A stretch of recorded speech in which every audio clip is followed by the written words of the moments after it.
기도합니다. 주님 감사합니다. 저도 주님 앞에 귀한 믿음으로 또 예배하는 주님의 성도들이 있습니다. 주님 한 명 한 명 그들의 아버지 간절한 기도의 제목을 응답하여 주옵소서. 또한 우리가 한 주간의 삶을 살아갈 때 언제나 어렵고 힘들고 또 즐겁거나 기쁠 때도 주님만을 최우선적으로 생각하고 주님께 기도하는 우리 생명나무 모든 성도들이 되기를 원합니다. 주님, 오늘 이 예배도 주님 홀로 기뻐 받아 주옵소서. 예수님 이름으로 감사하며 기도합나이다. 아멘. 우리 앞사람, 옆사람, 뒷사람과 인사합니다. 주님의 이름으로 사랑하고 축복합니다. 네, 반갑습니다. 우리가 지난주 말씀을 이렇게 돌이켜보면 열왕기하서 3장에서부터 오늘 또 우리가 6장까지 오게 됐는데요. 이때까지 하나님께서는 엘리사라고 하는 선지자를 통해서 하나님께서 일하고 계심을 우리가 보아왔습니다. 엘리사라고 하는 단어의 뜻은 나의 하나님은 구원이시다. 그래서 여호와 하나님은 구원이시다. 내가 믿는 이 여호와 하나님, 이 하나님의 구원에 대한 사역을 우리가 돌이켜봤습니다. 우리가 좀 전에 읽었던 이 구원도 엘리사가 9번째 성취했던 구원이죠.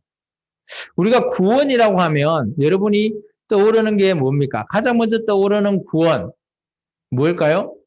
세상 사람들은 구원하면 뭐라 합니까? 10원 빼기 1원? 그것을 구원이라 그러죠? 근데 우리가 말하는 구원, 첫 번째 구원은 뭘까요? 바로 예수를 믿었던 것. 예수를 믿음으로써 우리에게 구원이 있다. 우리는 그렇게 생각합니다.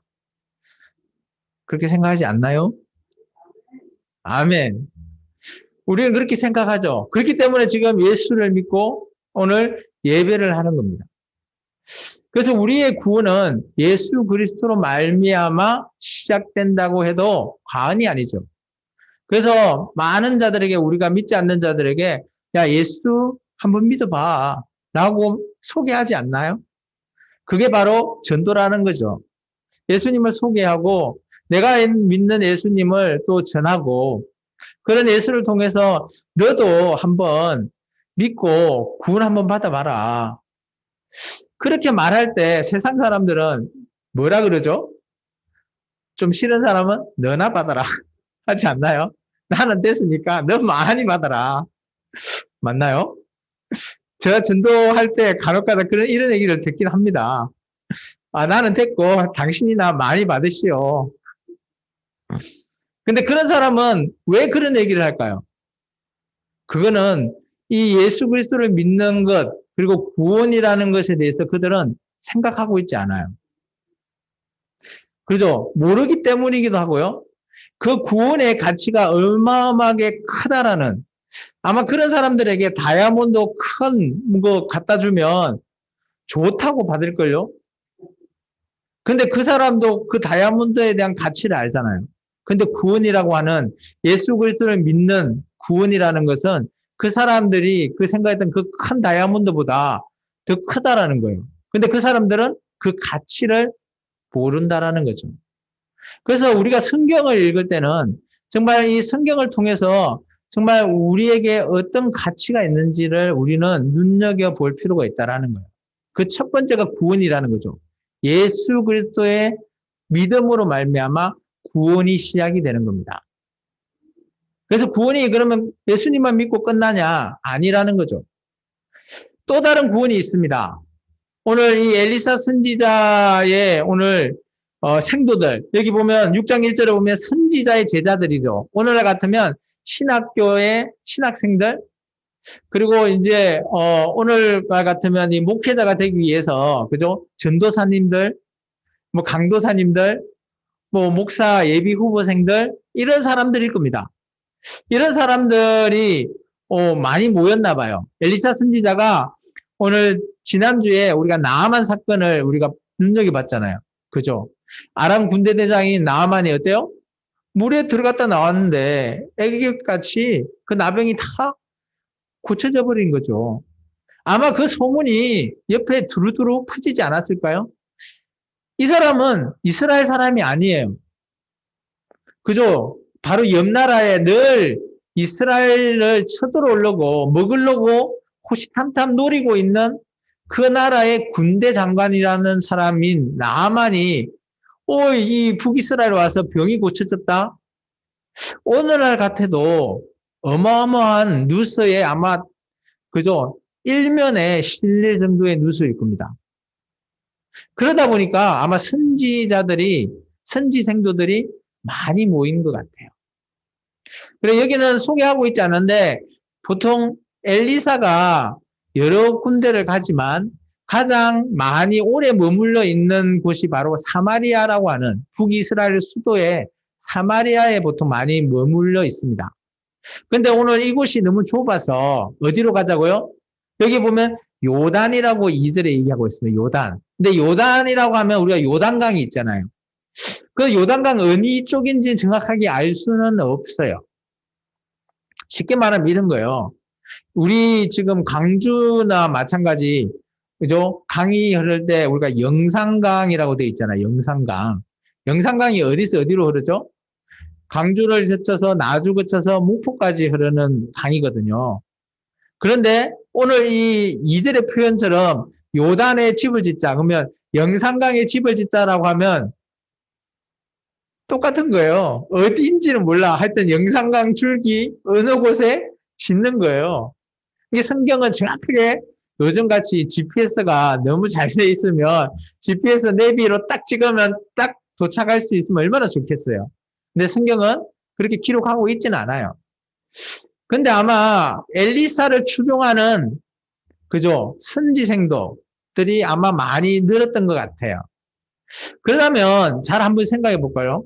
지금 오늘 이 사건, 새도끼가 뭐 집을 지려고 요즘 같으면 집사님, 요즘 같으면 도끼질을 해서 나무를 패서 집을 짓나요? 안 짓죠. 요즘은 뭐 톱도 좋고 전기톱도 있고 그죠? 너무 요즘은 그 집 짓기 좋지 않아요? 그죠? 또 못도 박는 게 아니라 뭐 타카로 탁 박고. 근데 이 당시만 해도 나무를 하려면 도끼를 이렇게 해야 돼요. 도끼질을 해서. 그러다 보니까 얼마나 힘들겠어요. 근데 하필이면 이 도끼를 빌려온 것 같아요. 아마 이 당시에 이게 철로 돼 있는 쇠도끼가 아마 많이 흔하지 않는가 봐요. 그래서 임대해가지고 와서 이 나무질을 하는데 하필이면 탁 쳤는데 물에 빠진 거예요. 그러면 쇠가 어때요? 물에 가라앉지 않나요? 그럼 어떻게 찾을 수 있죠, 집사님? 하나님께 기도해야 된다. 아니, 쇠도끼가 물에 빠졌는데 어떻게 찾지? 못 찾는다. 뭐 저는 그렇게 그 잡에 저도 공감 한표합니다. 찾을 수 없다고 저는 봐요, 솔직히. 그죠? 쇠가 물에 그것도 작은 저수지만 빠져도 그거 찾기가 쉬울까요? 아마 찾을 수 있는 방법이 요즘은 있어요. 뭐예요? 아마 스쿠버 다이빙 장비를 해서 물에 들어가서 찾으면 되겠죠, 요즘은. 근데 이 당시는 어떻게 찾아요? 그런 장비도 없는데. 근데 오늘 이때, 그죠? 엘리사 선지자가 참, 우리가 이 말을 읽으면 도무지, 우리가 이게 논리적으로 이게 이 말이 믿어지십니까? 나뭇가지 하나 던졌어요. 그런 거 어때요? 그 쇠도끼가 물 위로 떠올랐대요. 그래서 그 아까 물에 빠진 사람하고 야 봤어 건졌대요. 오늘날 같아도 이거 할 수 있나요? 저는 할 수 없다고 봅니다. 과학적으로도 이게 새도끼가 뭐 나무가지 던졌다고 그게 떠오를 수 있을까? 아무리 생각해도 저는 오늘날 과학적으로도 설명 불가하다. 그렇다면 이 일은 누가 하신다? 하나님이 하신다라고 명확하게 저는 보입니다. 요즘 세상에는 물론 성경에 기록되어 있는 과거의 기록에 하지 못하는 것을 과학적으로 할 수 있는 것들이 있어요. 그런 걸 우리가 소개를 하면 과학적으로 되는데 그게 뭔 하나님이 했어 라고 말할 수 있어요. 그런데 오늘 이런 상황은 과학적으로도 입증할 수가 없다라고 저는 보여집니다. 맞나요? 제가 그렇게 생각한가요? 할 수 있나요? 어떤 뭐 그런 걸로? 저는 없다고 저는 생각해요. 어쨌든. 그래서 이 사건, 이게 지금 하나님께서, 그죠? 엘리사를 통해서, 선지 생도에게 어때요? 구원이라는, 이 당시 두 번째 구원이 뭔가 하면 문제의 해결입니다. 첫 번째는 제가 구원이 뭐랬죠? 예수님을 믿는 것에서부터 시작하는 구원. 두 번째는 뭐예요? 이렇게 일상에서 우리의 어려운 문제, 해결할 수 없는 문제를 해결할 수 있는 해결을 해주신 분, 그 하나님의 그런 행위가 뭐다고요? 구원이라는 겁니다. 그래서 두 번째 구원은 우리의 일상에서 생기는 모든 문제를 우리가 요즘 같으면 어떻게 해요? 기도를 합니다. 하나님, 아유, 제가 뭐 필요한데요. 기도했더니, 뭐가 왔어. 집사님이 왔고, 목사님, 저 이게 남는데 필요하지 않아요? 하면서 가져온 거야. 이거 어떻게 알았지? 그렇게 해도 우리는 얘기할 수도 있고요. 어쨌든 간에 우리가 기도했는데, 어디 생각지도 못한 곳에서 그것이 왔어요. 그게 우리의 일상의 문제 해결 아닌가요? 내 필요한 것, 나로서는 할 수 없는 것, 또 어떤 상황에 처해 있어요. 도무지 이것은 인간으로서 할 수 없는 일인데 기도를 했더니 시간을 초월하거나 공간을 초월해서 그 일이 나도 모르게 이루어져 버렸어요. 그런 일도 경험하지 않나요? 저 같은 경우는 예수 믿고 난 이후에 참 많이 경험한 것 같아요. 이전에 제가 이 목회자가 되기 전에 회사 생활을 할 때, 어디 입찰 같은 데 가면 이렇게 파워포인트를 띄워서 입찰 하시는 이렇게 체크하시는, 채점하시는 교수들 앞에서 발표를 해야 돼요. 발표를 잘 해가지고 질문에 대한 대답도 잘하면 입찰에 이렇게 경쟁해서 1등 할 수 있어요. 그러면 우리가 그 입찰을 우리가 수행할 수 있거든요. 근데 그것이 할 때마다 저는 기도를 합니다. 그리고 우리 사모한테도 야, 많이 모였어. 내가 하니까 기도 좀 해줘. 그 당시에는 이제, 사모가 아니었으니까. 어쨌든 간에 기도해달라 했을 때 같이 그 시간대 기도해주고, 저도 또 열심히 기도해서 하나님께 부탁했을 때, 어떻게 보면 우리 회사보다 더 나은 회사가 될 것 같다라고 했는데, 우리 회사가 된 거예요. 그러면 어떻게 해야 되죠, 그거는? 뭐라 설명할 수 있어요? 내가 잘해서? 물론 그럴 수 있습니다. 근데 저는 그 전에 부탁을 하고 하나님께 기도를 했다라는 거죠. 그런 식으로 우리의 문제를 해결해주는 또 우리의 갈급함을 채워줄 수 있는 그런 하나님의 문제 해결이 두 번째 구원이에요. 이 두 번째 구원은 저뿐만 아니라 여러분도 일상에서 체험하시고 경험하셔야 되는 거예요. 경험하고 계신가요? 일주일에 한 번 이상은 경험해야 된다고요. 저는 그렇다고 믿습니다. 그리고 세 번째는 뭐예요? 우리가 다 소망하는 저 천국에 갔을 때 영원한 영생의 삶을 받는 구원. 이 세 가지의 구원만 우리가 생각해 보시면 구원에 대해서 어느 정도 확립이 될 겁니다. 제가 교리적으로 설명한 건 아니에요. 어쨌든 간에 오늘 제가 말하고자 하는 구원은 두 번째 구원이에요. 그리고 나서 오늘, 어때요? 이 선지자 생도들과, 그죠? 이 엘리사의 이 새도끼를, 이게 찾는 사건. 그래서 오늘 그 뒤에 7장, 2절에, 7장 2하절에 보면, 그죠? 너는 그것을 집으라 하니 그 사람이 손을 내밀어 그것을 집으니라 라는 표현이 있잖아요. 집었으니까 그것이 문제가 해결받은 겁니다. 오늘 하나님께서 여러분에게 어떤 것을 하기를 원했는데 내가 행동하지 않으면 구원은 없다라는 거예요. 이게 우리도 물론 하나님께 얘기하고 그 문제가 해결받기를 원하지만 내가 막상 하지 않으면 하나님이 아무리 하려고 하더라도 내가 하지 않으면 받을 수 없는 것이 구원입니다. 문제 해결이라는 거죠.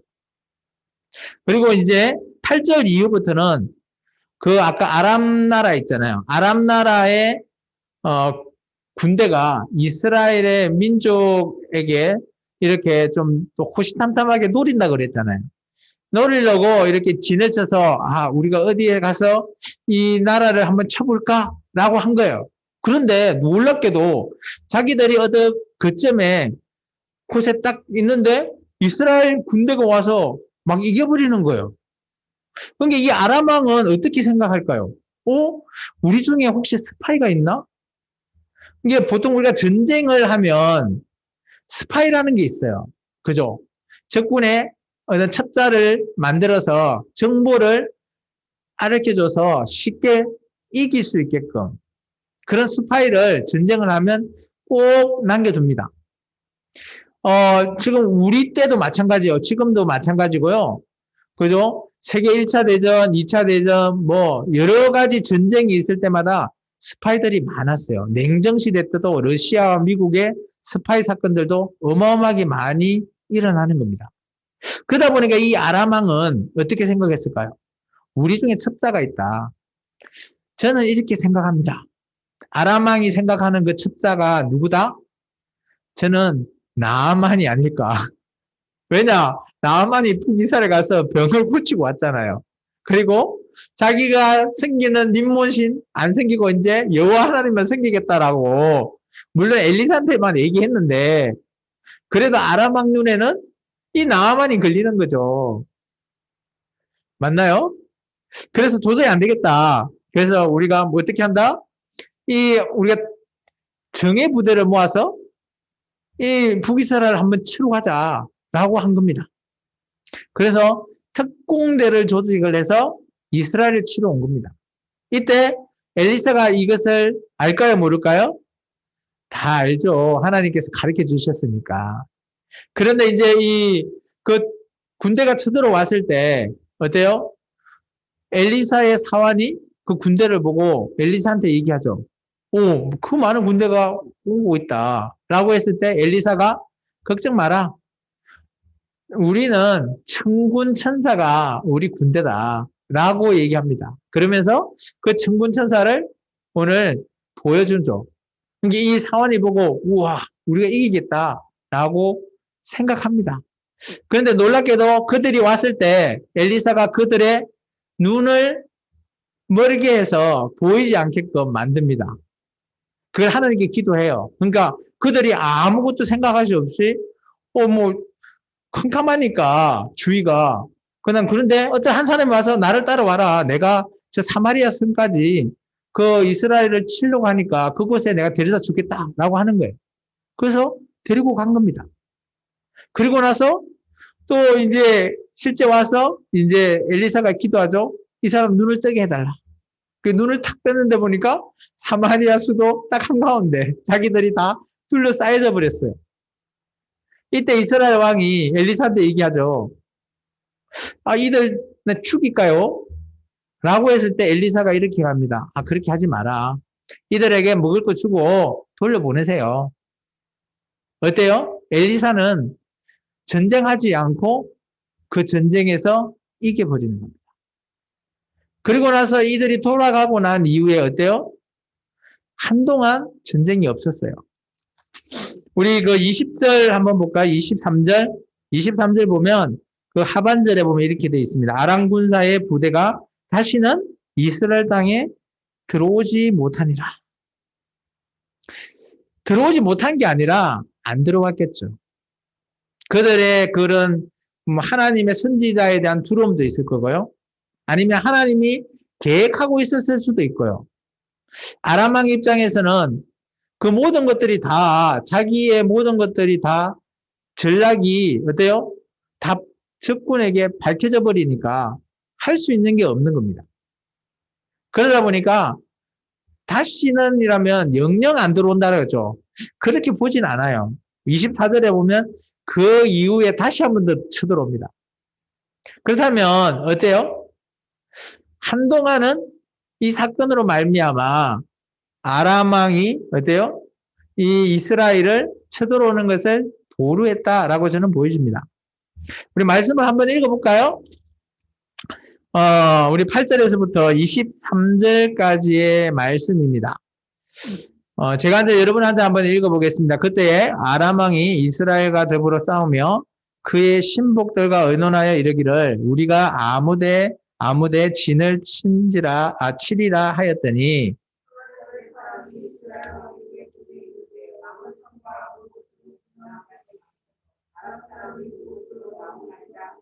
이게 이제 엘리사도 하나님의 사람은요.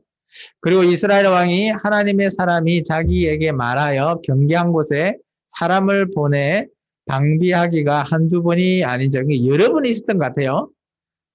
11절요.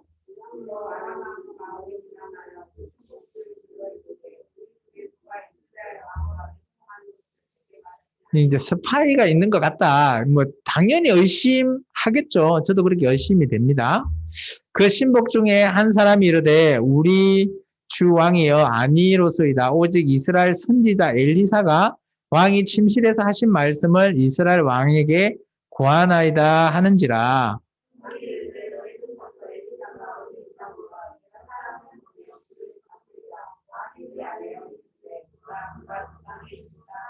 여기서 보면 그 아람 왕한테 얘기했던 그 한 사람은 아마 나만이지 않을까. 그죠? 그렇게 생각되어집니다.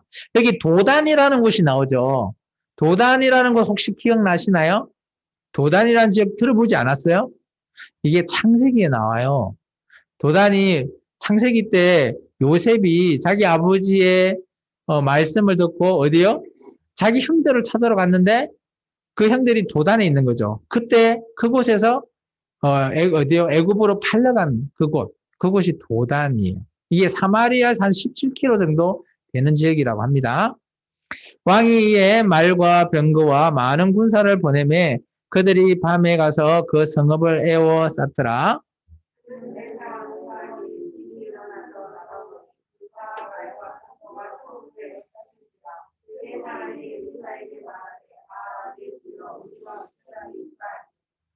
대답하되 두려워하지 말라. 우리와 함께 한 자가 그들과 함께 한 자보다 많으니이다 하고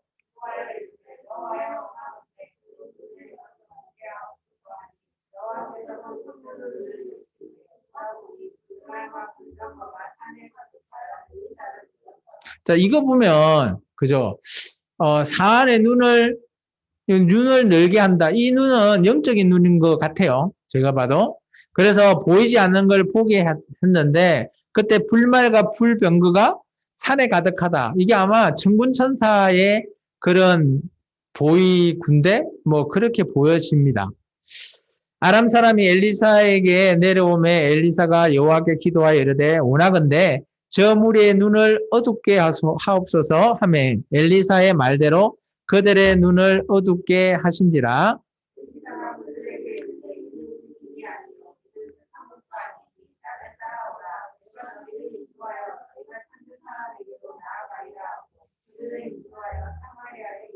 여기서 그 특공대가 찾는 사람이 누굴까요? 아마 이스라엘의 왕이겠죠?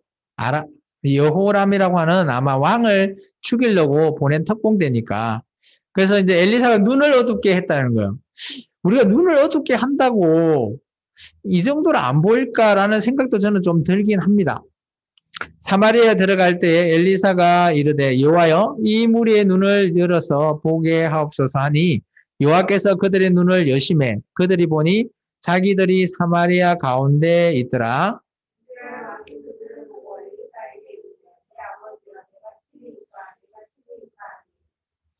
대답하되 치지 마소서. 칼과 활로 사로잡은 자인들 어찌 치리까. 떡과 물을 그들 앞에 두어 먹고 마시게 하고 그들의 주인에게로 돌려보내소서 하는지라.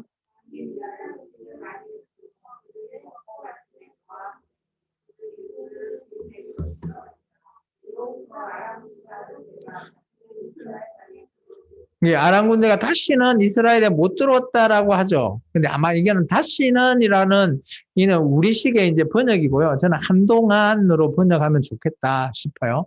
왜냐하면 이제 24절에 보면 아람 군대가 다시 쳐들어오거든요.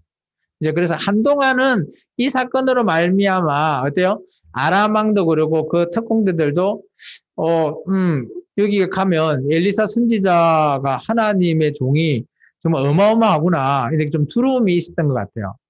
우리 이제 중국에 보면 손자가 썼던 손자병법 중에 그거는 이제 병법서인데 전쟁이나 이런 걸 할 때 이제 서로 싸움에 대한 전략, 전술 이런 것들이 기록되어 있는 책이에요.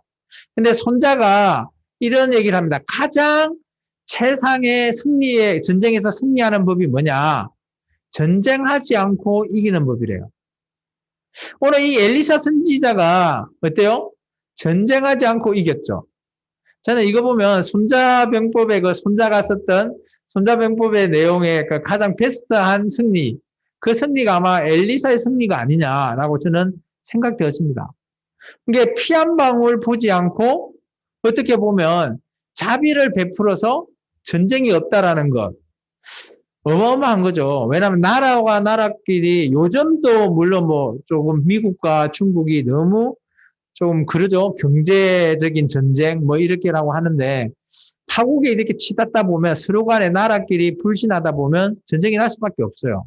전쟁이 난다라는 거는 지금 우리는 저도 마찬가지 아마 좀 우리 나이가 드신 우리 집사님들은 혹시 6.25 경험해 보셨나요? 해봤죠. 이게 6.25 전쟁을 생각해 보면 전쟁이라는 것은 하면 안 된다. 첫째. 하면 어쩌든 간에 상대방이든 우리든 다 피해를 볼 수밖에 없다라는 것으로 보여져요. 이게 아무리 승리를 했다고 피해를 안 볼 수는 없는 거거든요.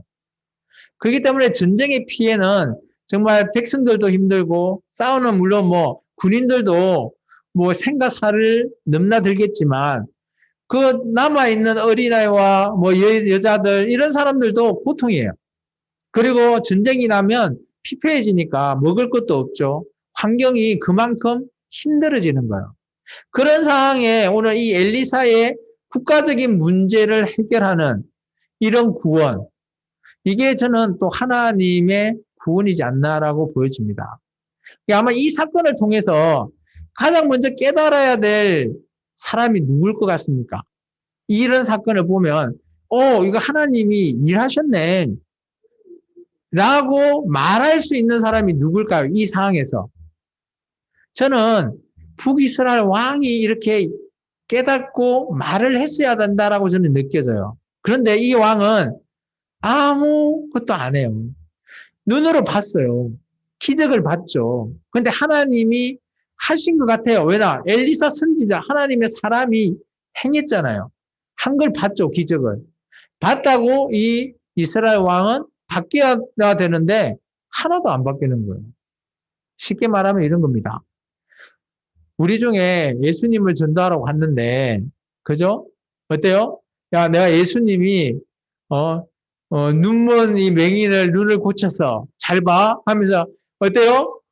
내가 예수님을 이러고 기도를 했는데, 맹인이 눈을 떴어. 그리고 너 봤지? 라고 하면서 예수님을 소개하고, 그러면 이 예수님 한번 믿어볼래? 하면, 백발백중 우리 같으면 믿을 것 같죠? 안 믿는다라는 거예요. 기적이 일어난다고, 어때요? 이 사람은 예수님을 믿지 않을 거예요. 이런 엘리사라고 하는 하나님의 사람이, 어때요? 어마어마한 일을 했지만, 이스라엘의 왕은, 어때요? 그 북이스라엘 왕은 하나님을 알아요. 아는 사람이지만, 아무 변화가 없는 겁니다. 어떻게 설명해야 될까요? 참 난감하죠. 그래서 제가 이 지난 시간에 우리 사람이 변화를 할 수 있는 네 가지 대해서 얘기했죠. 이 네 가지를 경험하면 꼭 사람은 바뀌더라. 그 첫 번째, 혹시 기억나나요? 은혜. 크게 은혜를 입으면 그 사람은 바뀌어요. 두 번째, 사랑. 내가 큰 사랑을 입었다라고 하면 바뀝니다. 세 번째는 진리가 깨달아지면. 마지막은 이제 누구나 다 알아요. 내가 죽었다 깨어나면. 죽음. 죽었다 깨어나면 바뀌어요. 이 네 가지를 통해서 사람은 바뀐다라는 거예요. 내가 기적을 보거나 어떤 뭐 크마한 사건을 봤다고 하나님이 선지자가 한 거 본 거 대단하네 라고 한다고 그 사람이 바뀐다? 아니라는 거예요. 오늘 정작 엘리사가 했던 이 일을 북이스라엘 여호람 왕이 봤으면 어때요? 자기가 믿는 이 당시도 바알이 있거든요. 이런 거 다 없애고 정말 하나님, 여호와 하나님만 섬겨야 될 거 아니에요. 아무 일도 안 해요. 그냥 침묵만 해요. 그냥 지켜만 봐요. 아이고, 다행이다. 하나님이 일하셨는데, 아이고, 다행이다. 하나님이 일하셨네. 라고, 그렇다면 내가 어떻게 해야 될까? 이렇게 생각하는 게 아니라는 거예요. 곰곰이 생각하면, 교회에 나오는 사람들도, 다 우리 여기 있으신 분은 아니겠지만, 교회에 나온다고 해서, 내가 예수를 믿는다고 해서, 하나님을 정말 제대로 믿냐? 또 한번 우리 생각해 봐야 된다는 거죠. 그런 입장에서는. 오늘 하나님을 아는 사람이지만 하나님의 선지자가 일하는 걸 보고 하나님이 어떤 분이다 깨달아야 되는데 깨닫지 못하는 거죠. 이제 우리가 이제 좀 더 읽을 건데 24절부터 그 끝절까지 보면 아람 왕이 이제는 크게 쳐들어옵니다. 아예 에워싸버려요. 그 사마리아 성을. 잘 한번 생각해 보십시오. 사마리아 성을 에워싸면 어떨까요? 그 사마리아 성 안에 있는 사람은 어떻게 될까요? 처음에는 그 성 안에 있는 사람들끼리 곡식을 먹겠죠. 근데 이 시간이 뭐 한 달이 되고 두 달이 됐다. 안에 곡식이 없어요. 먹을 게 없어. 어떻게 해야 될까요? 굶으면서 죽을 수도 있죠. 근데 여기 안에는 어떤 거 하면 너무 굶다 보니까 먹고 싶은 거예요. 그래서 오늘은 내 아이를 잡아먹어. 내일은 네 아이 먹자. 그러는 거예요. 그런 상황까지 가는 겁니다. 그때 이스라엘 왕이 그 모습을 보고 완전 옷을 찢다. 여기서 옷을 찢는다는 것은 회개했다라는 거예요. 옷을 찢습니다. 그런데 놀랍게도 옷을 찢으면 어떻게 해야 될까요? 회개는 하나님께 해야 되지 않아요? 그런데 이 이스라엘 왕은 어떻게 생각하는가 하면 저 엘리사, 하나님의 사람인 엘리사가 가뭄을 더 크게 했다. 우리 이렇게 죽는다. 이렇게만 생각해요. 남 탓만 하는 거예요. 그래서 엘리사 저 목을 당장 잘라와라. 라고 시킵니다. 이스라엘 왕이 할 짓인가요? 하나님의 사람이 어떤 일을 했는지, 어떻게 살리는지를 뻔히 왔는데, 막상 아람 군대가 에워싸고 먹을 거 없으니까, 그런 지경까지 가니까, 이제 자기 탓을 안 하고 남 탓을 하는 거예요. 우리도 이런 거 참 많이 하거든요. 우리 성경을 한번 읽고 계속 마무리할게요. 우리 24절부터 끝절까지 읽겠습니다. 이후에 아람 왕 벤하닷이 그의 온 군대를, 이제 아까는 특공대를 보냈고요. 이제는 나라 전체 군대를 다 온 거예요. 온 군대를 모아 올라와서 사마리아를 에워싸니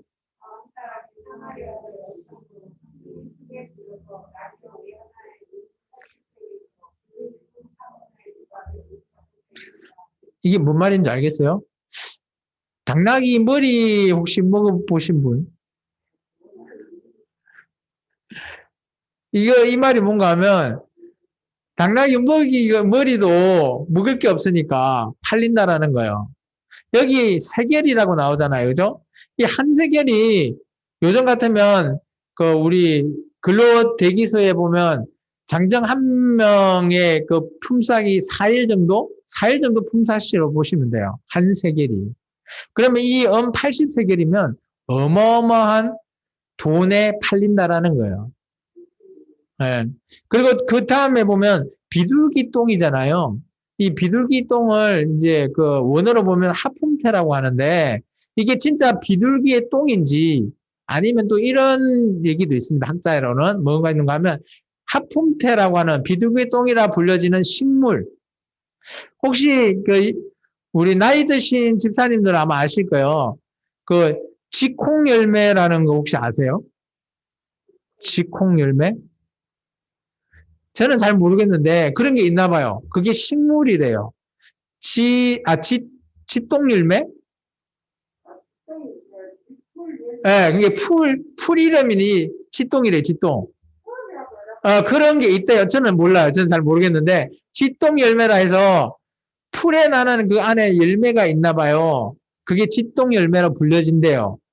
그것처럼 여기 아마 비둘기 똥도 식물 이름이지 않냐. 하품떼라고 하는데, 이게 식물 이름으로 되어 있지 않나라고 말하는 그런 학자도 있어요. 어쨌든 간에 이것이 비싼 가격으로 팔린다라는 건 뭔가 하면 이 성 안에 먹을 게 하나도 없다는 거예요. 예. 그러면 굶어 죽는 지경에 있는 겁니다. 그래서 계속해서 읽습니다. 이스라엘 왕이 성 위로 지나갈 때 한 여인이 외쳐 이르되 나의 주 왕이여 도우소서.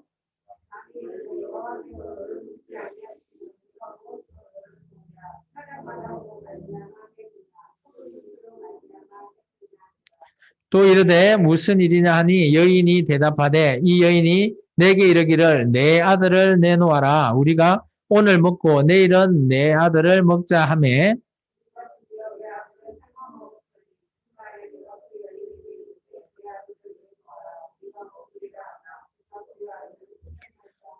자, 이게 봐요. 아들을 삶아 먹었대요. 이 정도면 어마어마한 겁니다. 근데 이게 우리가 보기에 이게 진짜일까라고 하는데 진짜 전쟁이 일어나면 그죠?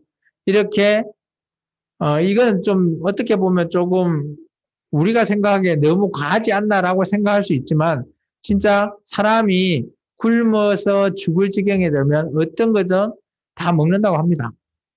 뭐 어쨌든 간에 그러죠. 사람을 어떻게 먹을 수 있어? 라고 생각하죠. 근데 이런 행동이 실제 역사적으로도 있다라고 얘기하고 있죠. 왕이 그 여인의 말을 듣고 자기 옷을 찢으니라. 그가 성 위로 지나갈 때 백성이 먼저 그의 속살에 굵은 배를 입었더라.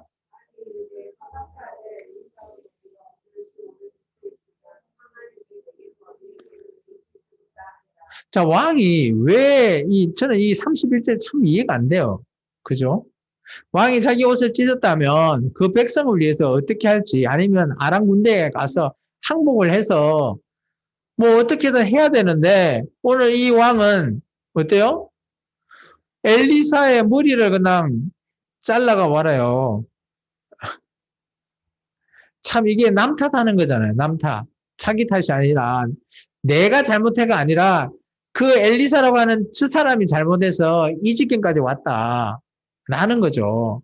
왜냐하면 이전에 특공대 왔을 때나 다 죽였으면 좋았지. 왜 또 살려줘내가지고 와의 사마리아 성 정보를 가지고 와서 아마 오지 않았나 막 그렇게 생각했을 수도 있어요.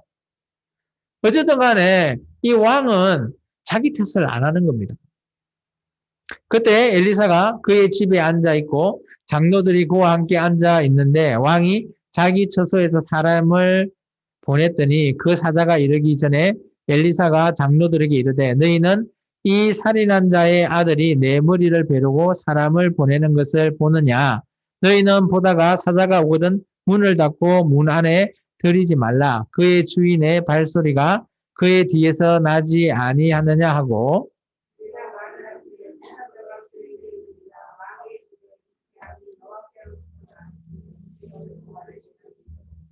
자, 참 웃기는 거는 하나님께서 이때까지 다 도와줬잖아요. 근데 오늘 이 33절에 보면 마지막에 줄을 한번 끊어보세요. 이 재앙이라고 합니다. 재앙. 어때요? 사마리아 성을 둘러싸고 있는 게 재앙은 맞죠? 그 재앙이 어디서부터 나왔다고요? 여호와께부터 나왔대요. 아, 뭐 이런 얘기를 하기는 좀 애매하긴 한데 참 교회를 다니고 있는 뭐 어느 성도님들이 좋을 때는 그저 하나님께 영광하는데 안 좋은 일 있으면 어때요? 하나님께 불만 불평을 하는 그런 성도님들도 있답니다. 왜 내가 이렇게 살아야 돼? 내가 왜 이렇게 핍박을 받아야 돼? 왜 내가 이렇게 재앙을 지금 받고 살아가야 되냐? 여러분은 어떻게 생각하신가요?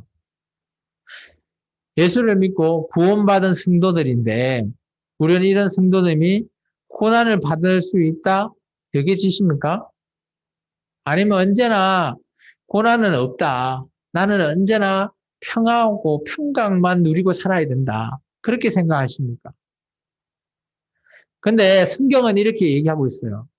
아니, 계속해서 우리에게 말하고 있는데 예수를 믿거나 하나님을 믿는 자들도 믿지 않는 자와 고난이라는 것은 동일하게 받는답니다. 그러면 성경은 뭘 얘기하는가 하면 그런 고난이 우리가 피할 수는 없대요. 그런데 그런 고난을 우리가 감당할 수 있을 정도로 하나님께서 우리에게 주신답니다. 그렇다면 내가 고난받고 있는 것, 재앙을 받고 있는 것은 내가 감당할 수 있기 때문에 준다라는 걸로 우리가 또 해석해 볼 수 있어요. 그렇다면 이런 고난을 받을 때 과연 이 고난이 내 탓이다라고 말을 할 건지 아니면 내가 받는 이 재앙이 저 사람 탓이야. 저 사람 때문에 내 이 재앙이 나한테 왔어. 그렇게 얘기할 것인지를 말하고 있는 겁니다. 여러분은 어떤 것을 선택하십니까? 대부분. 우리가 보통 힘들고 어려우면 자기 탓하는 것보다 남 탓하는 게 편해요. 그게 합리적으로 그렇게 남 탓하는 게 자기 입장에서도 편하고 자기를 또 어때요? 자기 자신을 좀 옹호하면서 그래 그래도 내가 잘못해서 이게 받고 있는 고난 아니야. 뭐 누구 때문에 내가 받고 있어. 이렇게 합리화도 많이 한다라고 합니다. 오늘 이스라엘 왕이 바로 그런 상황에 처해 있는 거죠. 이 모든 재앙, 이 모든 기근, 이 모든 이 사마리아 우리 성을 다 차고 있는 저 군대, 아람 군대 이 위기 이런 거는 나 때문에 온 게 아니라 저 하나님을 믿는 저 엘리사 때문인 거야. 그래서 저 엘리사의 목을 그냥 가지고 와. 그러면 내가 그걸 가지고 아람 군대에 넘겨주고 항복하겠어. 이렇게 생각한 것 같아요. 그리고 자기 탓이 아니라 이제 어때요? 33절에는 엘리사를 아까 얘기했지만 33절에 보면 이 재앙의 시작은 어디서부터다? 하나님부터래요. 하나님이 재앙을 내렸대요. 우리 한번 생각해 볼까요? 하나님이 우리에게 재앙을 내리십니까? 저는 재앙을 내린다고 보지 않아요. 하나님께서 우리에게 고난은 주실 수 있지만 재앙은 우리에게 내리지 않는다고 봐요. 하나님께서는 사탄으로 말미암아 우리 욥기서에 보면 욥을 어때요? 해할 수 있는 고난을 허락을 하신 거예요. 그게 고난이거든요. 근데 목숨은 뺏지 말래요. 생명은 누가 주관하신다고요? 하나님이 주관하세요. 이게 하나님은 인간에게 어때요? 죄라는 것을 주지는 않는다라는 거죠. 생명, 이 생명은 하나님의 것이다라고 말하고 있는 거예요. 그래서 오늘 이스라엘 왕이 말하고 있는 이 말은 저는 틀리다고 봅니다. 당연히 하나님은 우리에게 재앙을 내리지는 않아요. 대신 사탄에게 우리를 허락할 수는 있어요. 우리의 죄로 말미암아 그런 틈으로 말미암아 사탄에게 허락을 할 수 있어서 우리에게 고난이 올 수 있다라고 저는 보여집니다. 그래서 이스라엘 민족이 하나님을 믿는다고 하는 그 이스라엘 민족이 바벨론의 포로에 70년 포로 생활을 하면서 그들이 깨달은 게 있어요. 아, 우리가 뭘 잘못했냐? 라고 했을 때 자기들이 섬겼던 우상, 이것 때문에 하나님께서 우리에게 진노하셨구나. 라고 그들이 깨달았다는 거죠. 그리고 바벨론 포로 70년을 끝내고 돌아왔을 때 그들은 그때부터는 우상이라는 것을 절대 섬기지 않았어요. 그러죠. 그래서 이들은 자기 탓으로 돌렸다라는 거예요. 이게 어떻게 보면 이런 고난을 자기 탓으로 돌리지 않으면 그 고난은 아마 해결될 수 없으리라고도 봅니다. 근데 자기 탓으로 돌린다 보면 내가 잘못했기 때문에 고난도 내가 받는다라고 하면 그 고난의 끝은 보일 거라고 하는 거죠. 이제 말씀을 한번 정리해 보겠습니다. 오늘 말씀을 보면 구원이라는 것은 오늘은 일상적인 문제의 해결을 통해서 우리를 돕고 있는 하나님, 그것을 구원이라고 말하고 있습니다. 그래서 여러분은 늘 매일매일 구원받으셔야 돼요. 그 여기서 말하는 구원은 우리의 문제들이 해결받는 겁니다. 두 번째는 국가적인 문제를 해결하시는 하나님. 요즘은 이런 거죠. 국가뿐만 아니라 전 세계적으로 코로나19 해결했으면 좋겠다. 늘 기도하시죠. 우리의 기도가 상달이 되면 언젠가는 코로나19가 완전히 승리할 수 있는 날이 올 거라 봅니다. 그게 구원이라고 저는 봅니다. 세 번째, 문제가 생기면 하나님을 원망했던 오늘 이스라엘 왕과 백성들, 참 안타깝죠. 이 원망이라는 것은 남 탓이거든요. 남 탓만 한다라는 거죠. 이런 사람들도 있다라는 거죠. 그래서 우리 결론은 우리의 구원은 항상 하나님께 있다. 하나님을 의지하라. 근데 원망이 안 나올 수가 없어요. 솔직히. 쫄쫄 굶고 배가 고파 죽겠는데 기쁜 소리가 나올까요? 물론 나온다면 대단하시는 분들인데 그러지 않을 겁니다. 원망이 나올 수밖에 없다라고 저는 보여져요. 그렇지만 그 모든 것의 구원은 하나님께 있다라는 사실을 우리는 늘 기억하고 하나님을 의지를 해야 되는 거죠. 그래야지만 우리가 그런 모든 상황을 이겨낼 수 있다라는 겁니다. 그래서 이번 주 사랑의 실천은 이것으로 정해봤습니다. 같이 한번 읽어볼까요? 시작. 문제 발생 시 남 탓을 하지 말자.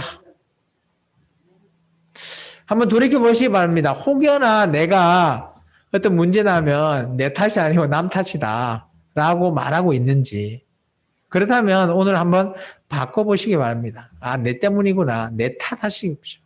남 탓이 아니라 내 탓. 네 탓이 아니라 내 탓. 한번 따라할까요? 네 탓이 아니라 내 탓. 네. 한 주간에 정말 어떤 문제나 어떤 해결을 받기를 원하면 내 탓이구나 생각하시고 하나님께 기도하는 저와 여러분 되기를 축원합니다. 기도하겠습니다. 주님 감사합니다.